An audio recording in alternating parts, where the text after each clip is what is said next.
Favorite universities, the city that has made that one rain day famous, Waynesburg University. Greg Finley actually helping me out. Thank you, young man. He's a young talent who you're going to be hearing a lot of. Knows a whole lot more about sports than your Pratte Pack, and that's why I roll with the big dogs. Must be learning from that Lanny Fratteri brand down there. Listen, the great Lanny Fratteri, I might have you know. All right, listen, I want to talk to you about our Pirates, something that Lanny talked about quite a bit, and I grew up loving Lanny Fratteri doing what he did.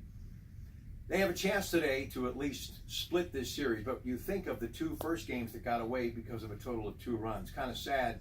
Joe Musgrove, I think, said it perfectly, and I used a clip earlier today, is the fact that even though they haven't had productive times at the plate as far as scoring runs, they're at least hitting the ball better. And that's a good sign, especially with the good pitching they've had. And today they send Jamison Tyone to the hill.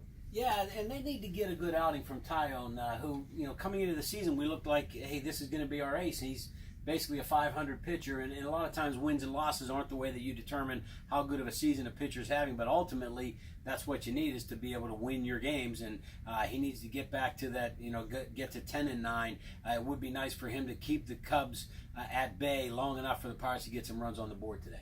Joshua Dobbs, we were talking about his exceptional play, playing for the future, aeronautical degree, Tennessee. The kid's got smarts. He's shown a lot of ability, especially being mobile with the football, something they love in the NFL. Do you think because you put so much into the stock of that third rounder, Mason Rudolph, no matter what he does, if he plays like the second coming of Joe Montana, he is good as gone because Landry Jones knows the system? Is that a fair statement or not? Or could he be actually playing good enough to stay in Pittsburgh?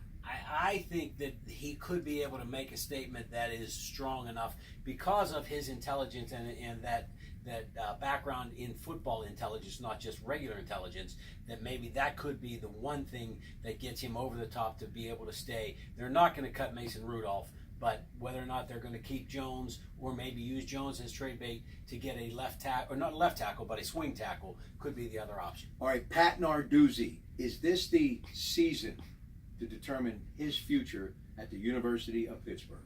I think this could be the season that, if they have a good season, gives him one of those contract extensions that, 10-year type contract extension that a lot of these coaches strive to get to. So this could be the one that gets him over the top. But the toughness of this schedule this year, it also could be the one that puts him on a real hot seat for one more year. Someday, the ultimate experience for your Pratte Pack. And now, with more of the play-by-play, here's Greg Finley. Ladies and gentlemen, have a great day from your Pratte Pack. Good afternoon.